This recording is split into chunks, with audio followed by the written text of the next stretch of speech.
Hey, it's Justin Christianson, the co-founder and president of Conversion Fanatics, and you're listening to the 360 Entrepreneur Podcast with Ian Ilunga. This is episode 149, and in this one we talk about how to optimize your website for more conversions. Here we go. Welcome to the 360 Entrepreneur Podcast, the show for entrepreneurs and small business owners who dream big and want to do bigger. Join some of the world's top entrepreneurs, internet marketers, and best-selling authors as they share their inspiring stories, their struggles, and give actionable tips that will help you build, grow, and promote your online business. Here's your host, Yanni Lunga. Well, hello there. How's it going? Welcome to this new episode, and this one is all about your online hub. Regardless of the type of online business you have, if you have a website, you don't want to miss this conversation out, because the topic of today is something that can have such a huge impact on your overall online business, really, because we're going to talk about some things you can do and practical things really you can do to optimize your website so that you get more conversions. And conversions are more email list subscribers, more coaching clients, more customers, more phone calls, more sales for your book. Really, anything you have on your site is there for a reason, or at least it should be there for a reason. However, the way your site is designed and the way people interact with it isn't always on the same wavelength. So we're going to get some practical advice, as I said, on things we can do right away to optimize our website so that we start to get more conversions. Today's guest expert is Justin Christianson. He's a best-selling author, conversion and digital marketing expert, and he has so many strategies and tricks up his sleeve, and he really opens up and shares them here with us. Really exciting conversation. The show notes for this episode are over at yannilunga.com/episode 149. Okay, here is the interview with Justin Christianson from conversionfanatics.com. Hey everybody, today we are joined by the founder and president of Conversion Fanatics. A full-service conversion rate optimization company, is a self-proclaimed numbers junkie and a 13-year digital marketing veteran. Last but certainly not least, is the author of the #1 best-selling book, Conversion Fanatic: How to Double Your Customers, Sales, and Profits with A/B Testing. Is with great pleasure that I welcome on the show, Justin Christianson. Hey Justin, how's it going? Hey, Ian. Thanks for having me. My pleasure. So I said it in the intro, you are a numbers junkie. I mean, a self-proclaimed number junkie, and you and your company focus on numbers. You focus on A/B testing. I think the first thing is, in order here for the conversation, Justin, is to keep in mind that there may be some people joining us who have no idea what A/B testing is. So Justin, what is A/B testing, and why is it so critical for entrepreneurs and small business owners? Well, A/B testing is just kind of one element that goes into optimization of an experience online. And A/B testing is basically what we do to confirm or deny basically our assumptions on what's working better and what doesn't work, basically. So you're comparing like apples to apples, apples to oranges, apples to bananas in terms of your layout of your website, the type of ads you're running, the colors, the phrasing, the information you ask on forms, the images you use. It's all plays a role in how you want to be perceived by the audience and how they interact with your website to get them more engaged, as well as to get them to take more predictable and desired actions, whether that be become a lead or buy a product or whatever your main objective and your main key performance indicators are on your website.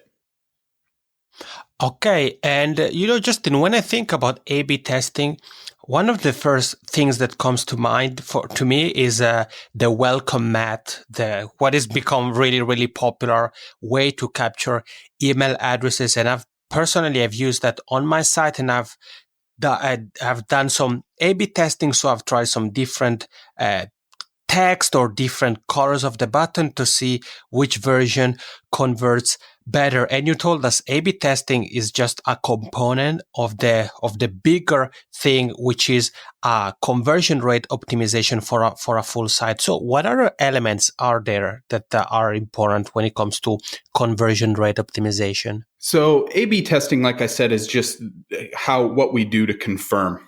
And we can make a list all day long of things that we should test, but it never goes that way if you're doing it properly. Right. You can make a list. I can go on anybody's site and make a list of 50 things that we should test.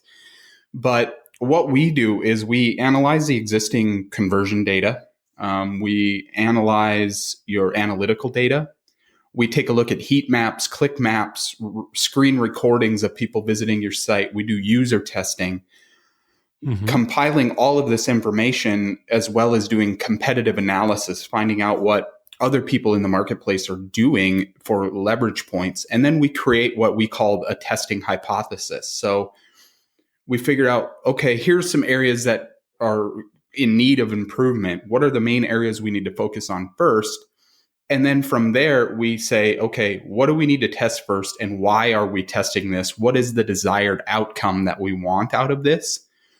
And then we go out and test, and we learn from every single test from there on what direction we need to go next. So an example of that was we had a mobile site, an e-commerce store selling women's clothing. Mm-hmm. And we saw that their mobile checkouts were a little bit lacking. It was a big area of improvement after doing our analysis. So we ran a test, and we saw some initial improvement on the test. So what we did is we expanded the options so they had to touch their screen less times to see the options. Mm-hmm. And we saw a huge improvement initially, and then it tapered off and ended up losing by just a few percentage points. So we saw, okay, we have some good traction here. We saw some initial improvements. So let's revise that test.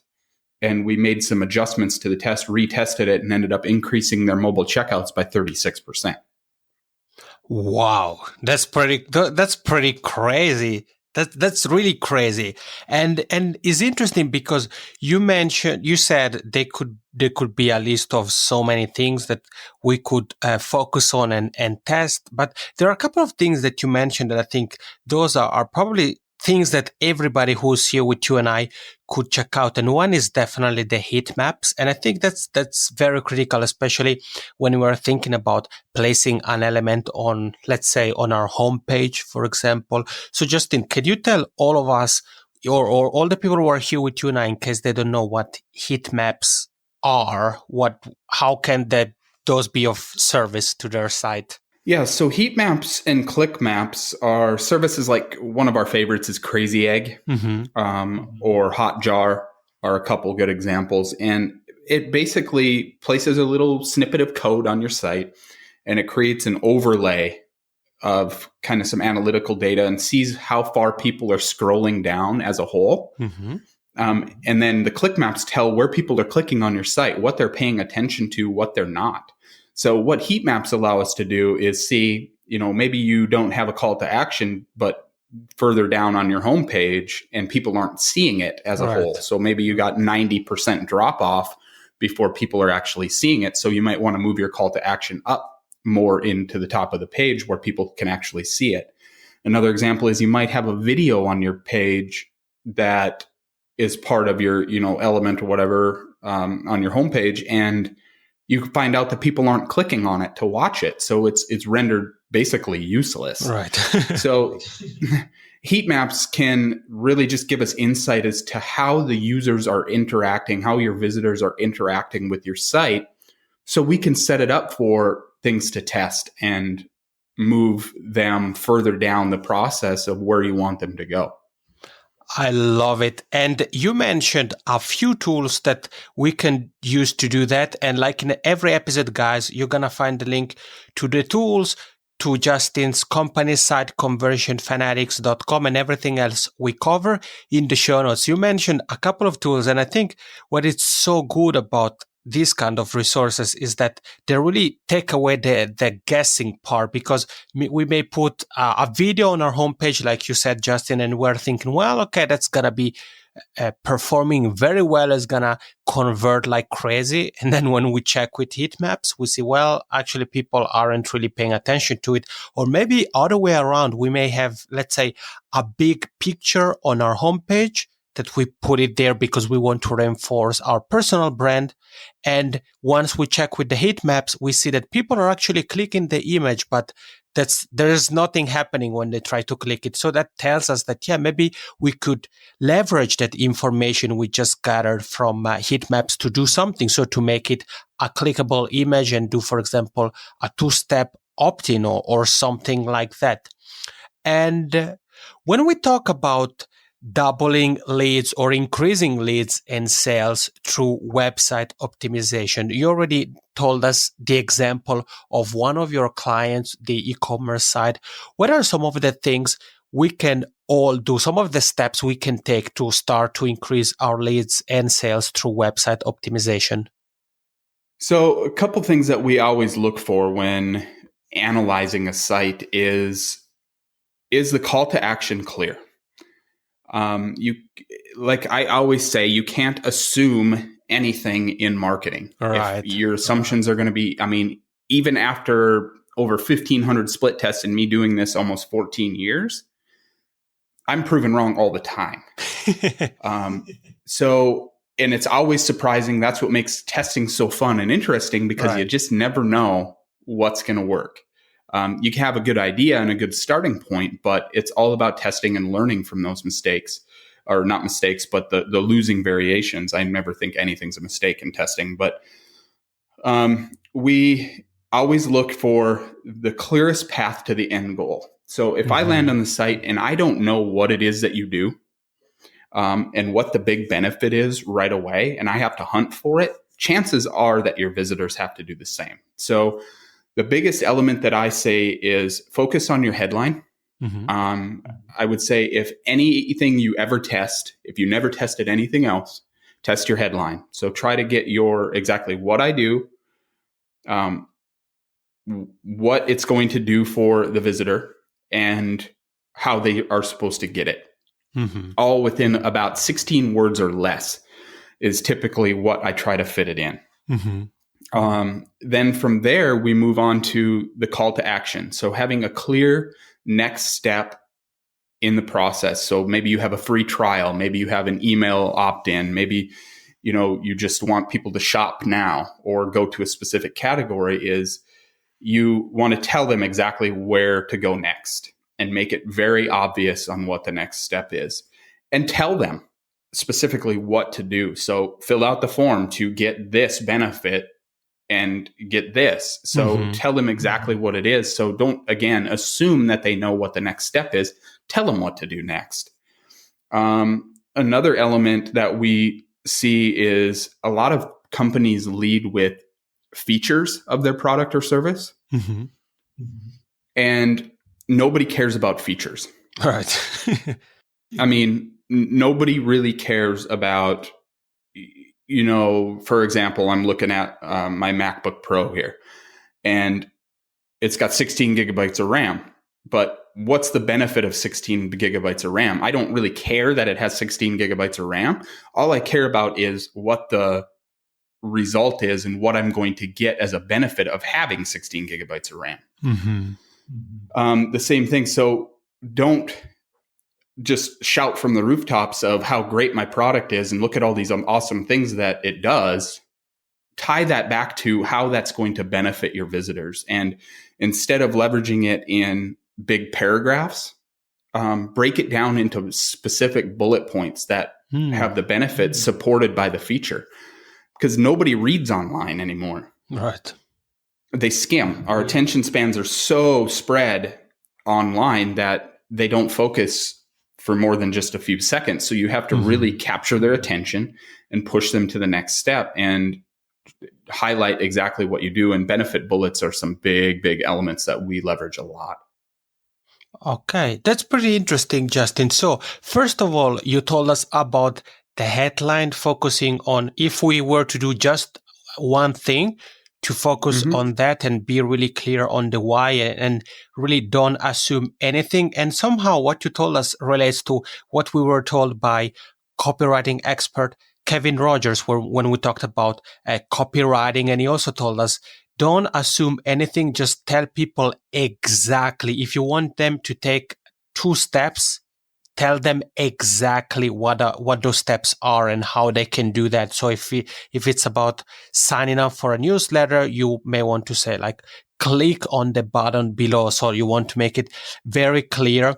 And for testing the headline, for example, do you have any particular tool you recommend, or you would recommend just let's say testing one headline, let's say for a week or something like that, and then simply try to change it? Or well, there's a lot of, it really depends on the solution you're using. I mean, we have all sorts of tools available to us, Instapage, lead pages, all of those things. If you're using basic landing pages like that, they have testing tools already built in. Our go-to, we work with a lot of more intricate and a lot more complex setups, some bigger stores and such. So we leverage bigger tools. The companies like Optimizely, for example, is our go-to tool that we use. They have a free starter plan that you can use up to 50,000 unique visitors, but it's a little more complex. But it allows you to do a lot more things. But in terms of how long to run a test, I mean, it really depends on how much traffic you have. You got to let it run for a long enough period, usually a minimum of a week. So you get a big enough sample size that you run it out to, 1,000 plus unique visitors on each variation, and you have enough conversions to actually determine some kind of a winner. Yeah, you're actually right that obviously it depends on the visitors, but you said maybe a week could be a good time. But you guys are here with Justin and I, and again, Justin mentioned a few additional tools. So you find everything we're talking about in the show notes. So make sure to check them out, and you can try some of the tools, or you may already be using some of those. I think, for example, of lead pages, that is one that we've talked about before here on the show. And if we think about conversion optimization, we think about funnels. Do you have any advice, Justin, on some things we can do for, first of all, creating and maintaining an optimized conversion funnel? Well, it's really about just really watching your numbers. So I look at a conversion funnel as a whole, that we basically see, conversion rate is kind of relative. I mean, it really doesn't matter. We could have 2 exact stores, selling the same product, where one can get by on a 1% conversion rate, where another one needs 5%. And that all comes down to 2 different factors that I see not a lot of people paying as much attention to. They're so focused on that, my opt-in page got a 45% conversion rate. That isn't very exciting to me. What's more exciting to me is, tell me what your cost per acquisition is. How much are you paying to acquire a lead? And how much your customer is worth to you on day 0, immediately when they come into the funnel. How much they're worth to you in 30 days, 6 months, 1 year, lifetime. And then I call that gap between your cost per acquisition and your average order value, or your customer value, the tipping point. So you want to create a big enough gap between that. I paid, $5 to acquire a lead, and a lead's worth 10 to me immediately. You just watch those numbers. And then from there, the conversion rate becomes basically doesn't really matter at that point. But then you can go back and make it better. Okay. That's pretty interesting. And when we think about what you just told us, and we talk about conversions, and you said to it that it's really important to look at the data. When we also try to experiment, we try to collect data, we try to see what is working. We want to test different variations of our headlines or other elements we want to test out. Do you recommend, Justin, the homepage is often the first page that visitors visit, so it makes sense to focus our efforts on that page. But would you recommend doing it also? Let's say, for example, if somebody's here with you and I and they do coaching and they have a landing page where they try to get people to sign up for a consultation or something like that, would you then also recommend to work on that page to experiment and look at the data, see what's happening, how people interact with it? Nothing is off limits. So every point that your visitors see is a point for improvement. Mm-hmm. So every touch point that you have, and if your main objective is to get somebody to fill out a coaching application, absolutely you want to optimize that page. And what I see a lot of is, particularly in the coaching space, is people sell so hard on the front end and then they send them to this very bland vanilla type page that's just a big form that says, hey, request your free consultation. And you got to continue selling throughout your process. So they landed on your page, they read about you, and then they're going to this next step. You got to carry over those benefits and those other selling points to push them into the next step. So just I look at optimization from a standpoint that you take a visitor from the minute they click on your ad, it all starts from your ad, and hold them by the hand and walk them through exactly where you need to go, highlighting all of your main benefits, all of your selling points, all of the main things that they need to know throughout the process. Mm-hmm. Okay, so if you guys are here with Justin and I, and you're maybe taking notes and you were thinking only about your homepage, remember what Justin just told us. You may be doing coaching, you may be selling a product, whatever it is that you provide people with. Make sure to test that out and make sure not to make the mistake Justin just told us quite many coaches do, that you focus on pushing people to a page that then is pretty much nothing but a lame form. So make sure to really take advantage of the traction you get by people following your steps. And Justin, obviously, this can be a technical topic, and we are here. You have made it relatively easy for us to understand. You're giving us food for thoughts, first steps we can follow. You mentioned a few tools that can help us with A/B testing, heat maps, testing different headlines and these kind of things. And also you have laid out how we can do that and much, much more in your #1 bestseller, Conversion Fanatic, How to Double Your Customers' Sales and Profits with A/B Testing. So I think that the title is pretty self-explanatory, but still, can you tell all of us what we can expect by reading Conversion Fanatic?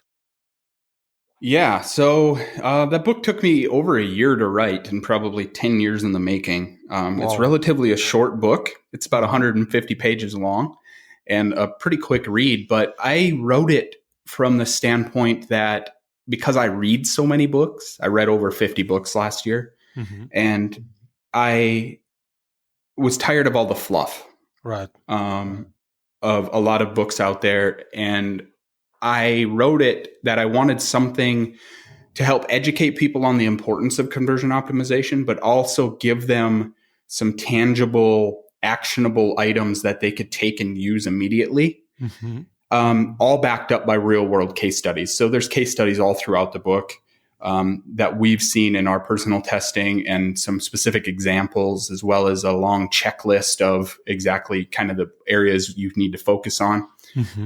So really broke it down in whether you're a brand new to optimization or you're a seasoned marketing professional. We've even, had feedback from pretty much every walk of life in the entrepreneurial journey on how great and the insights that they've received from the book.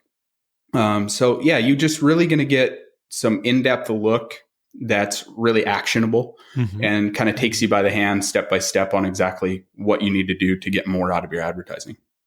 Great. So you heard it, actionable advice, real life case studies, and checklist of things you can do if you're serious about leveraging A/B testing to increase your conversions, to get more customers, to get more or to generate more profit. And you can also reach out to Justin and his team if you're more serious about A/B testing on their site, conversionfanatics.com. You also find the company on Twitter at convfanatics. So that's CONV fanatics.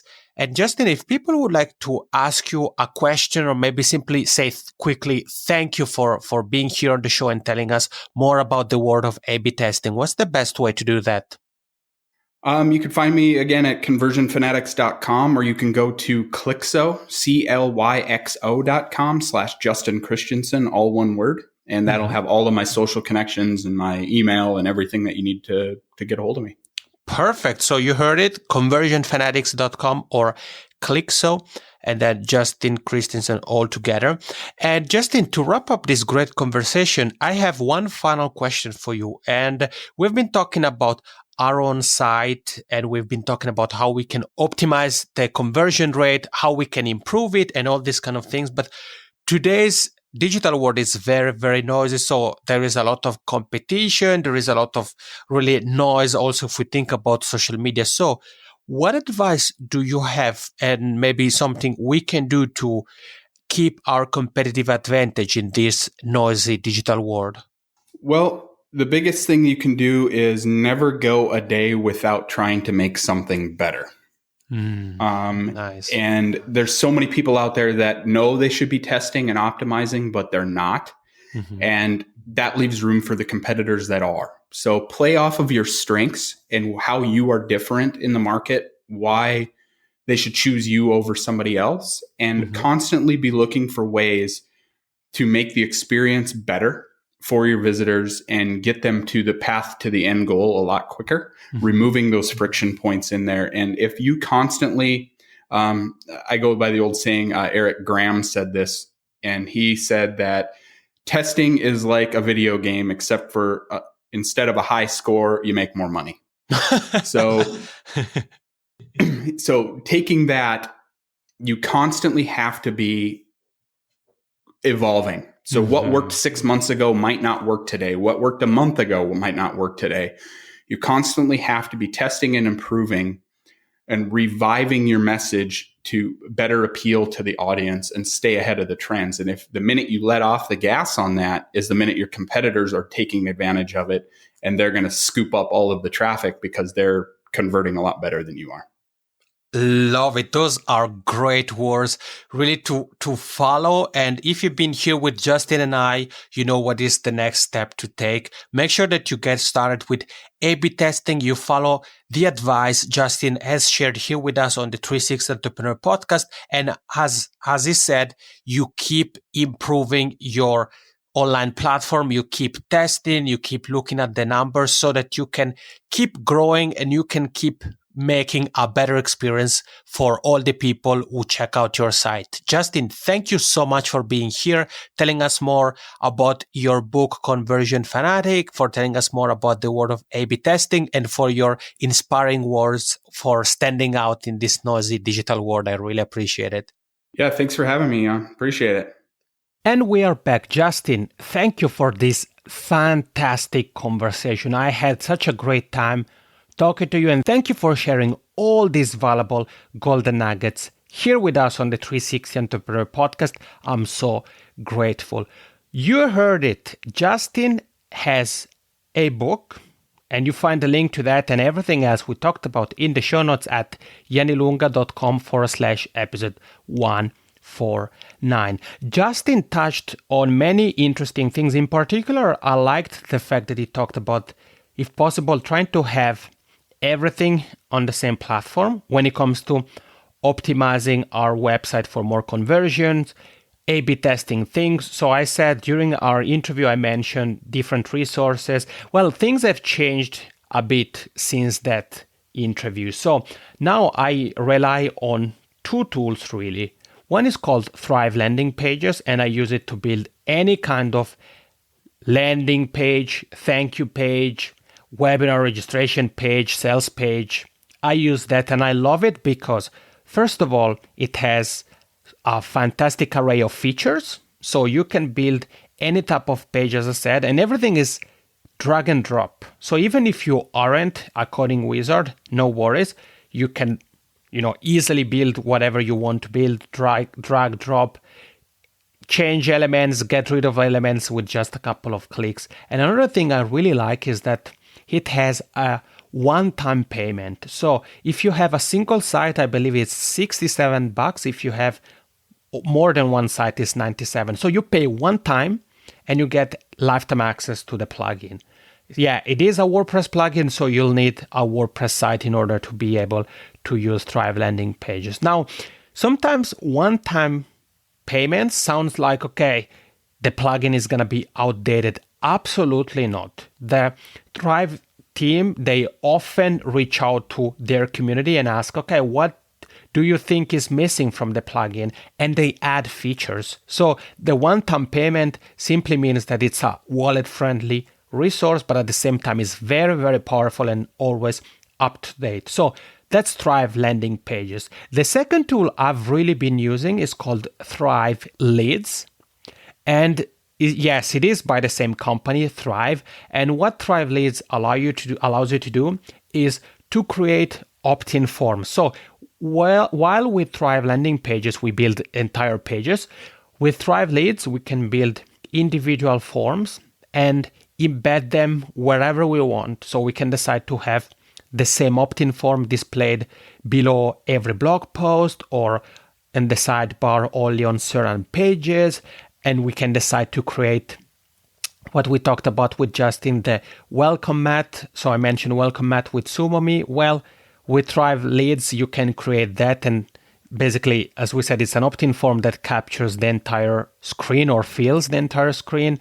You can create all kinds of different forms, and you can decide certain forms not only to have them displayed wherever you want, so only on certain pages, only on posts that have a specific category, whatever, but you can even create two forms for the same page and decide, okay, form A, I want it to be displayed only for those who access the page with their computer, and form B only for mobile users. So that's pretty cool. You can really create every single form you want, and you can really create a powerful user experience for those who visit your site. Now, the feature I love about Thrive Leads and why I would really encourage you to check it out is the ability to do A/B testing. So with Thrive Leads, you can create, as I said, a multitude of opt-in forms, one-step opt-in form, two-step opt-in forms,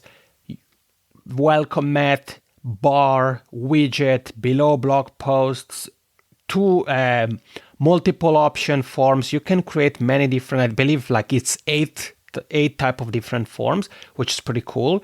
But that feature of A/B testing is fantastic because basically you can create a form, then you duplicate it, you change something, and you can A/B test the two versions of the form to see which one performs the best. Or in alternative, you can create two completely different forms and see, okay, let's see between these two, which one is the one that has the highest conversion rate. So Thrive Leads, Thrive landing pages, I highly, highly recommend them. I've linked to those in the show notes, and I've added my affiliate links because I've really become a die-hard fan of the Thrive product. So again, the show notes with the links to everything Justin and I have talked about, Conversion Fanatics, the book, Optimizely, Hotjar, and everything else are over at yanilunga.com/episode 149. This is it for this week. Thank you so much for tuning in, and I'll be back with you next week with another great guest. Take care. Thank you for listening to the 360 Entrepreneur Podcast. For more tips and tools, head over to www.yanilunga.com.